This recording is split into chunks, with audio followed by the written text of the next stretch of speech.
And instead of whitewashing a horrible beating of a man, we'll let a jury vindicate Mr. Daley and send the message loud and clear that this type of activity is not allowed in our community.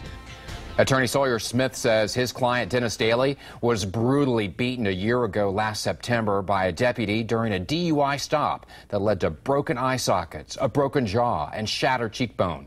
You can see the whole incident captured on home surveillance video. The Internal Affairs report just released says the officers involved did nothing wrong. Good evening, I'm Warren Wright. After waiting a full year for Sheriff Mike Scott's assessment, the Daley family says they are devastated by the final report.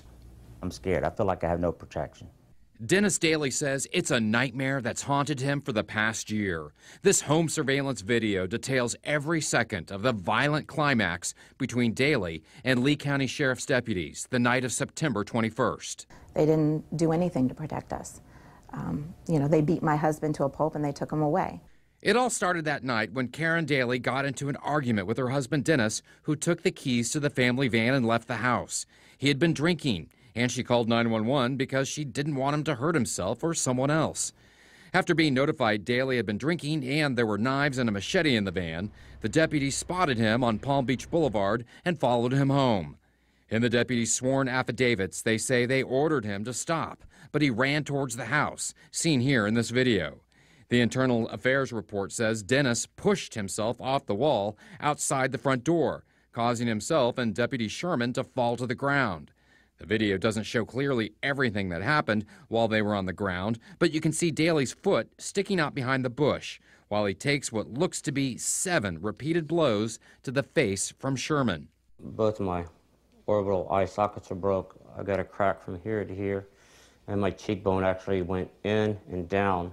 After a year of healing, Daley says he still suffers from massive headaches that make him unable to function, along with living in a constant state of fear. I feel more insecure now and more scared than I did a year ago.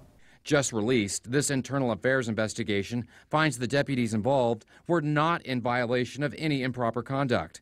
The sheriff's office was unavailable for comment, but Daley's attorney had a lot to say. This Internal Affairs investigation report is a joke. Sawyer Smith claims the IA investigation is inconsistent with the video. No, he didn't push himself off the door. His face bounced off of the wall after the deputies smashed it twice into the wall. The state attorney's office reviewed the home surveillance video. It did not file charges on DUI, battery, or resisting an officer with violence, stating insufficient evidence to prove beyond reasonable doubt. Karen Daley says she is deeply disturbed by the Internal Affairs report. It's scary because if it happened with him once, it's going to happen with somebody else. Now that the report has been released, the Daley family says they have no choice but to pursue legal action against the sheriff's office.